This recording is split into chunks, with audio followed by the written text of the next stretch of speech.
परम प्रभुले जुटाउनुहुन्छ यहोवे हिरे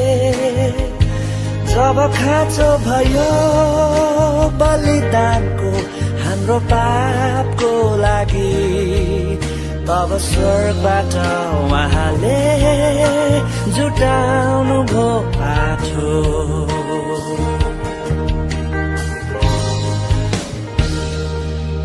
परम प्रभुले जुटाउनुहुन्छ यहोवे हिरे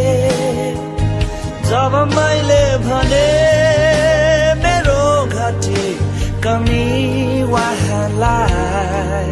तब स्वर्गबाट उहाँले पुर्याउनु भो खाँचो